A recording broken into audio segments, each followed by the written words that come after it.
Thank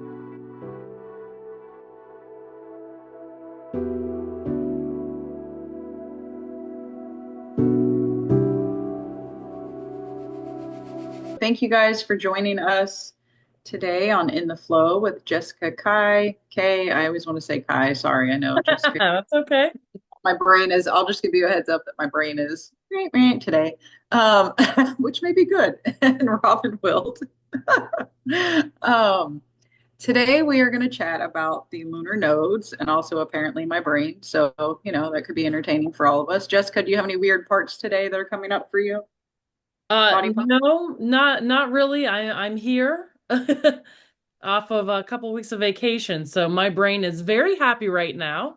It does have to go back to work tomorrow, so maybe after that it won't be, but I highly support self-care and taking time away from work because that's not the only reason we're here.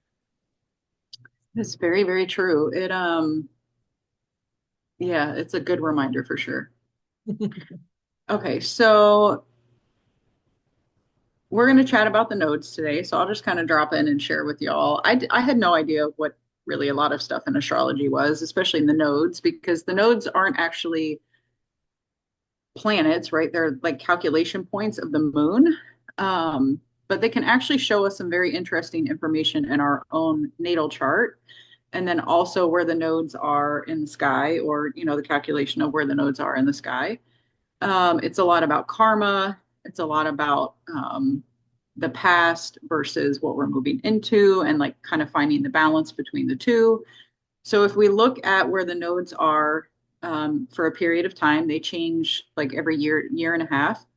Um, we're just coming off of the nodes being in Aries and Libra. So the South node was in Libra and the North node was in Aries from about mid-July of 2023 until the beginning of January 2025. So during that time, we would have had a lot of learning and growth centered around relationships, right? Relationship to the self, relationship with others, how we kind of find that balance, the autonomy between the two, how we relate to other people. It's just, to me, when I think of the Aries Libra axis, it comes back very strongly to that. I like some of the other things that you were chatting about, Jessica. What were some of the other points that you had around? Around Aries Libra. It's a lot about that personal independence and harmonious relationships. Like that's really what the balance was about. And Robin and I were talking about the eclipses. So we've talked about these themes if you want to go back and through and look, but the eclipses happen where the nodes are. So it is all about letting go of things that no longer work for us, relationships that no longer work for us, really moving towards a place of sovereignty. And that has to do with that inner marriage and that inner relationship. So it's kind of almost drawing ourselves in more to our own knowingness, to our own kind of spiritual navigation system where we're following that and we're listening a lot less to what's going on out there.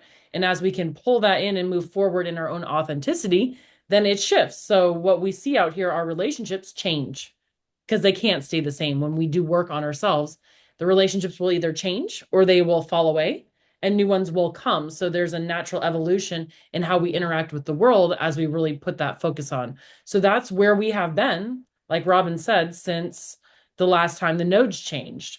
And now we're moving into a different theme for humanity and for the collective.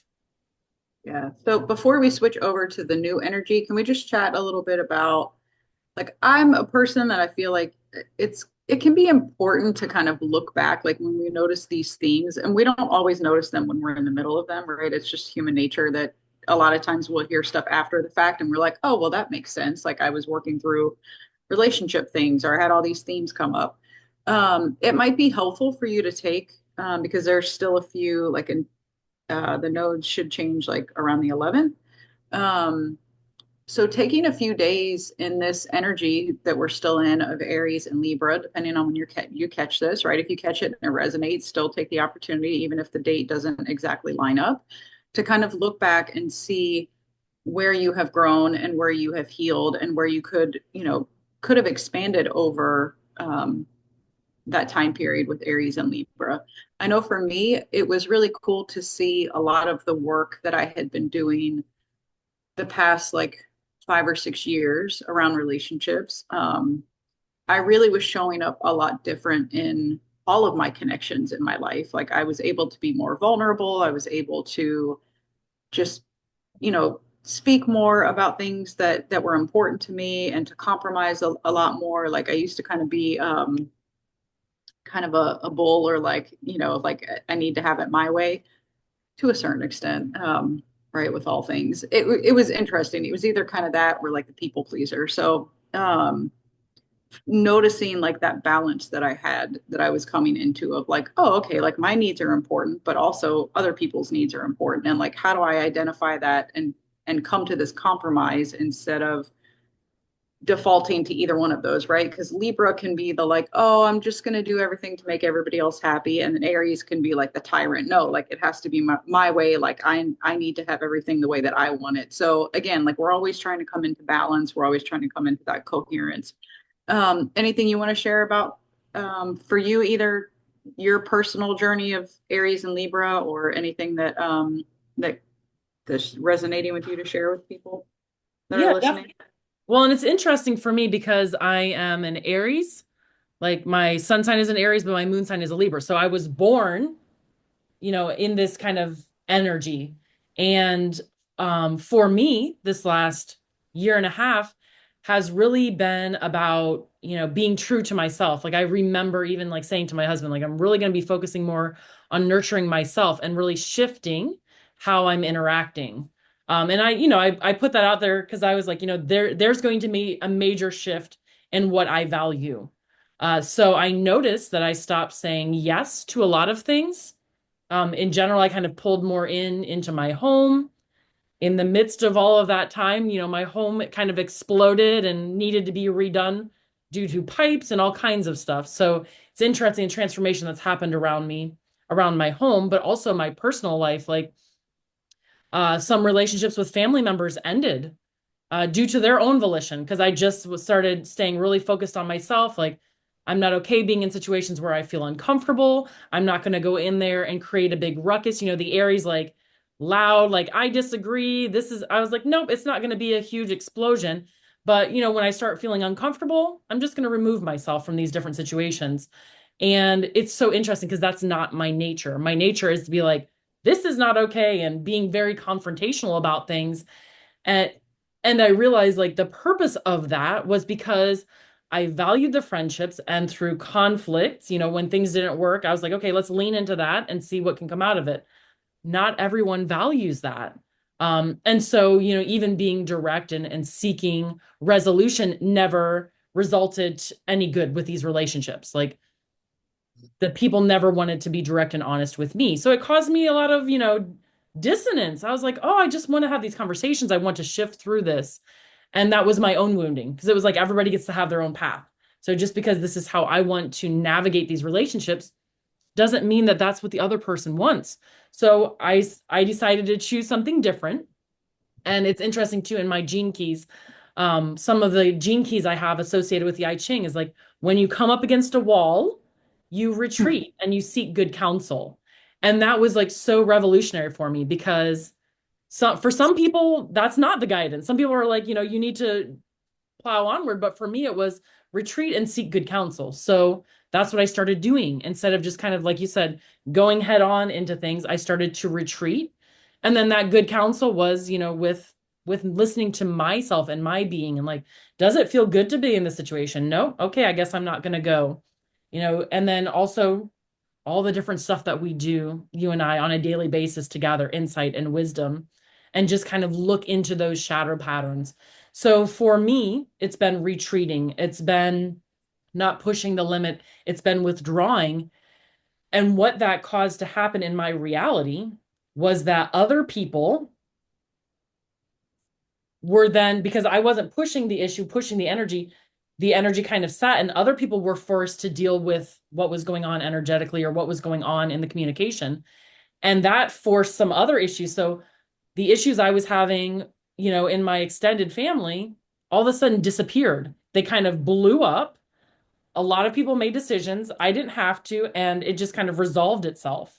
And it was like, wow, that person I was having such a hard time with, and I was trying to say, see, look, all of a sudden they're not in the equation anymore because other people saw it and held them accountable. So for me, that was such a huge lesson because I was like, I always felt if I don't address this, nothing is going to happen. It's going to always be a problem. And that wasn't what happened. It wasn't meant for me. That wasn't my fight. So I really learned around what is my fight and what is not. And that Aries energy, everything is their fight. So I pulled back and found my own internal balance. And then it left the situation for other people to work around and really kind of resolve some of their own feelings. So long story to say. And hopefully I made some sense out of it. But for me, withdrawing and shifting how I participate in relationships, really taking care of myself and nurturing my needs and doing what was best for me in that moment. Like each thing was a moment to moment decision to attend, to not attend, to do this or not do this. So by kind of listening to my body intelligence, I made some really good decisions that have shifted my entire reality in the last year and a half. It wasn't easy though. Like I say it, I'm like, it was pretty miraculous, but it wasn't easy. It Yeah. was learning. It was hard. Yeah, I think a lot of these things usually aren't that easy, but I love it's like what you were sharing, what it brings to mind is how important it is to understand your energy and how your energy kind of flows because right with since the north node was in Aries, you could have taken that very literally as like, oh, I'm supposed to like be very empowered and like, kind of be more assertive. But you looked at like, okay, well, what are my patterns? What is my energy? And what does that mean for me personally? That's why like having a reading or understanding it's like I can look at my chart and I can have an understanding of it, but somebody else looking at it is going to be able to offer me like a more objective viewpoint sometimes of like what I'm able to understand. So it's again, that's a balance. Like, so if you're kind of questioning like what does this energy mean for you over the next year and a half, feel free to like reach out to somebody or do some research, kind of be inquisitive about, what are the things that I'm learning in my life or like what are the things that I'm wanting to bring forward more in my life, and how can these energies that are shifting, like how can they support me in doing that? So do you feel like that's kind of a natural segue into Virgo and Pisces? It is, yeah. And I just want to throw in one last thing. When all of this was happening, I wasn't thinking Aries and Libra is happening. So even if you weren't aware that Aries and Libra nodes were there, look back because that's where we gain the wisdom. When we're going through something, it's kind of a surrender thing, but you gain the wisdom when you take the time to look back and see how that played out in your life. Because for me, that nodal thing, in general, South Node is about releasing and letting go. North Node is about where we're moving to. And for me, since that was kind of my life lesson, the Aries Libra, Mm, birth placement, for me, it was about sitting in the center of that and finding that balance. So we are more than our sun sign. We are more than our moon sign and our ascendant. We are more than our nodes. Like we are this beautiful picture that we're living out. So just feeling into how that played out for you. And then, even listening to what we're going to say about the nodes where they're moving, reading up on some of the nodes, what is it that resonates? Like, I have like 10 pages here of stuff that I printed out, but there's specific things that is like, ooh, that resonates. Ooh, that resonates. Like, this is where I feel like I'm moving towards in the next year and a half. So, how does what you're feeling, your internal body intelligence, link in with what you're reading? And how does that help inform and provide wisdom for where we're moving? That's yeah. sense. Yeah, that is super helpful. Um, so as we move into North Node Pisces, South Node Virgo, you might notice that we're moving backwards. So the nodes go backwards through the astrological signs. So now we're starting at the end. Um, we're starting at the end with Pisces, right? We were at the beginning with Aries, now we're at the end with Pisces, and then the opposite sign is Virgo. So they're both mutable signs. Um, Pisces is a water sign. Sorry, Allie agrees. And Virgo is an earth sign. Um, so if we just look at, just very high level information, like Virgo is that south node. So it could be um, energies that we're leaving behind, maybe old karmic patterns. And then the North Node in Pisces would be like where we're kind of leaning into, which is very much around spirituality, um, that dreamlike energy, kind of going with the flow. So maybe, and again, you're going to have to look at like what resonates with you, like that balance between, which this is making so much sense for me because my nodes natally are in Virgo and Pisces, but they're backwards. So my North is in Virgo, South is in Pisces, but very much that balance between flow and structure has definitely shown up in my life because I can get stuck in one or the other. Like, oh no, I just want to play, or oh no, oh no, I just want to have the structure. Um, what else does Virgo and Pisces, that axis, kind of call forward for you, Jessica? Well, it's interesting too, because you mentioned Pisces is the ending. So it's endings. Like it's very much endings. So not just releasing the South Node energy of Virgo, which is that perfectionism energy, that kind of rigidity, but it's also endings with this opening. So for me, I view Pisces very open, like you said, ethereal, kind of non-form. Like it makes me feel very like black hole energy. Like it's just kind of indirect, it's amorphous. And then we've got this Virgo, very structured, very material, very direct.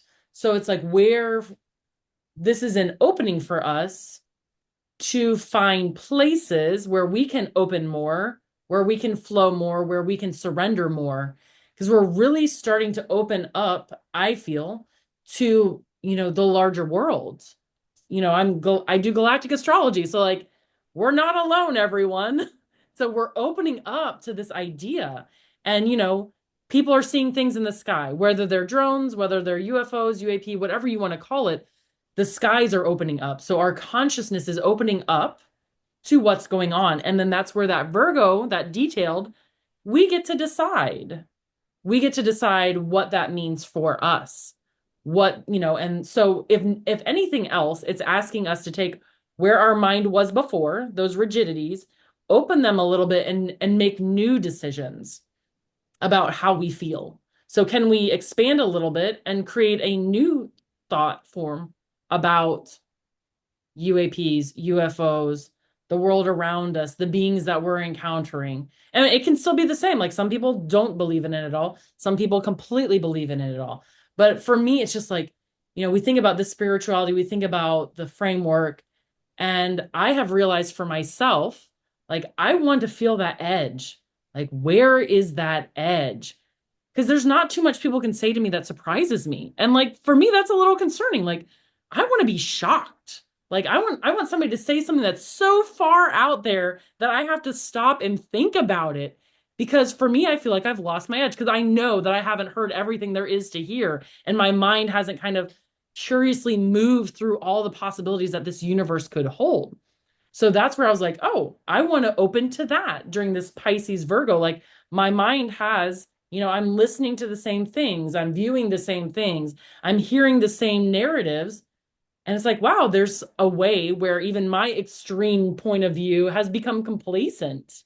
And I want to expand and I want to continue to grow. And it may be a no or a yes, but I want to at least like have that posited to me so I can continue to be curious about the world around us. And then also within myself, like I'm finding, I've been doing work on myself for years and years and years, and I'm finding places. It's like, oh, we're peeling the onion layer, we're peeling the onion layer.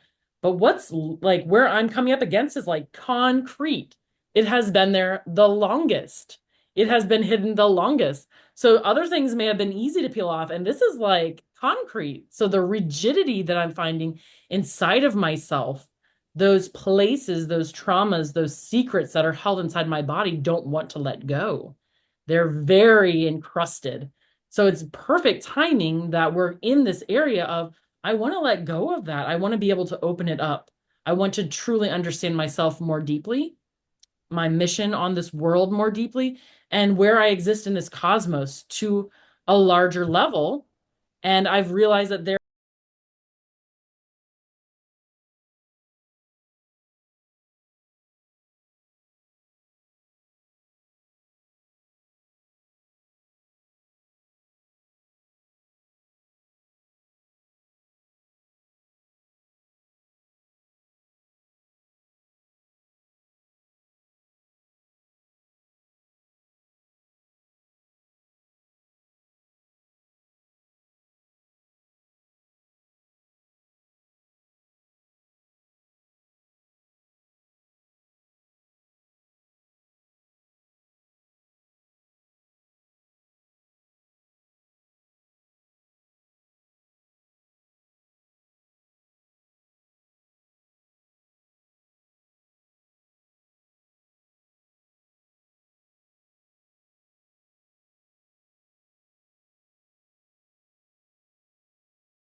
I can see the stars align, dance around the moon every night. And now my eyes are open wide, and the sky has never looked so bright. Now I don't need to see the road to believe.